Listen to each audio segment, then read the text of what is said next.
So far in the college basketball season, the freshmen have been going crazy. And I know this freshman class is amazing. And yes, there's only been like one or two games per prospect. They have been mostly bye games. So this is all taken with a grain of salt. But still, the freshmen are dominating this year. And that was hoped and more or less expected. But the results have been insane. So let's start with the big one, Cooper Flag. He hasn't been he's not been the best freshman by far, but 15, 9 and 4, it's versus Maine, it's versus Army. He has looked really good. The only thing is he is trying to do too much, and he's, I think, struggling a little bit. Not too much, obviously. These are great numbers with the increase in competition at the college level. I expect this to be extremely fine in the next game or two, though. So this is a guy who there was a few talks, mainly from Duke fans though, about being the next Reed Shepard, and with what the season Reed Shepard had last year, you kind of ignore, you play it off. Might be the next Reed Shepard. He's shooting 50% from three, 19 3 and 2, leading Duke in scoring. Con Knuppel is having a great start to the season, and maybe he is the next Reed Shepard. Next up, Dylan Harper only has played one game. Yes, his first Wagner. Duke looked really good in that game, though. He had 24 and 3. The only thing is the free throws. He was 1 of 6 from free throws. He hit threes, though, which was his shooting was kind of the biggest question coming into his college career.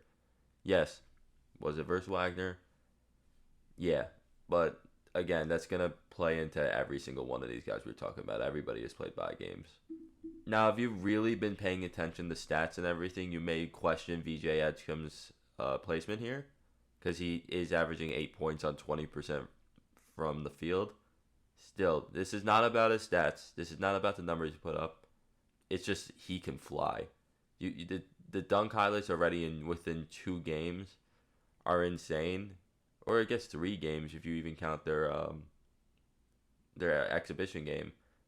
He really can fly, and I'm not gonna say I'm concerned with anything because we are 2 games in.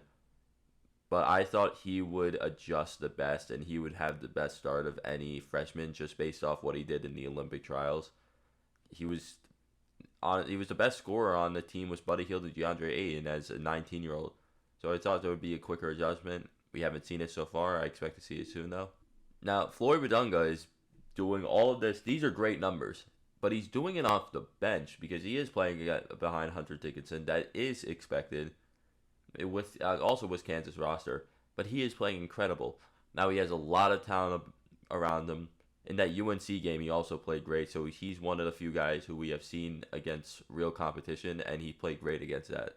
Igor Demon wasn't a guy who got a lot of hype. He came from Russia. I mean, he was a 5-star. I'm not talking about like recruiting hype. I'm talking more fan hype.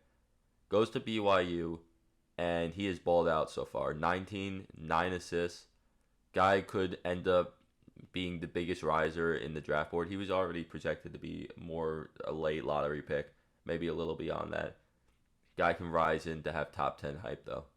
And what a job Kevin Young has done at BYU. Mark Pope ends up leaving. He takes the job. Demon stays. And now you're a sneaky team to get AJ Dybantsa too. So BYU really building a program there. Next, we'll go to UConn. Liam McNeely, decommitted from Indiana, goes to UConn, was a much better fit for him, and he is balled out. 14.5 points, 10.5, supposed to say rebounds, 10.5 rebounds per game. And, I mean, he has really balled out. He's shooting it at a decent clip. I feel like he could get higher than 33%, which he shot in both games so far later in the season. Trey Johnson has been balling. He's easily been the best freshman so far. He goes versus Ohio State, a Big Ten opponent, drops 29. Most points for a Texas freshman in their debut of all time. And then he goes in their bye game and he drops 28. So we knew he can score. If you knew Trey Johnson, he could score. He was the best scorer in this freshman class. Projected to be the best scorer in the NBA, especially with his size. And he could average like 23 points per game this year. Maybe that's a little high, because I don't think a freshman has averaged that since Zion. I don't even think Zion got in that range, that 22 to 23 point game, or 22 to 23 point range. Trey Johnson has been balling so far this year. He is averaging 28.5 points per game through 2 games, and he's been playing like the best freshman so far this year. I know it's only through 2 games, but versus Ohio State, a Big Ten opponent, he drops 29. Then in their bye game, he drops 28. He can score. He can get to like 23 points per game. And if you knew Trey Johnson, he was the best scorer coming into this draft class. That was pretty well known. But did I expect this much? Not really, no. And with his size, with his athletic profile, it's going to translate to the NBA so well. Now, Will Riley also came into this class as a freshman. I think he was the 20th ranked recruit. Or, of course, he came in as a freshman. He came in as a 5-star. And he's also been balling 23, 7, and 1.5. Again, a guy like Igor Demon, who we talked about, who was a mid to late lottery selection, could drop up into the top 10.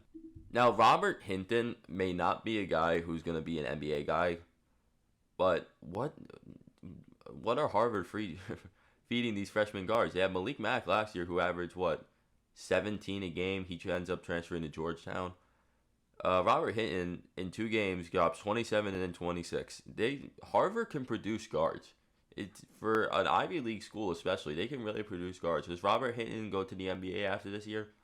Maybe. There's a chance. Does he transfer somewhere else to a bigger school? Probably. And final, we'll talk about Asa Newell, who had a great performance for Tennessee Tech, 26 and 11. I really like Newell coming out. Ended up falling down the recruiting rankings a little bit. I think he was as high as 10 or 9. Ends up finishing at 19, so a little bit of a drop off. Definitely a guy who I could see being a lottery pick, though. That's all the 12 or 11 freshmen. 12? No, it was 11. 11 freshmen we'll talk about. We'll see how they progress. We'll see how this draft board shapes out, especially this could be the best draft class of all time. That's not a hot take. That's just what it could be. So thanks you all for watching. Discord's in the description below. See you.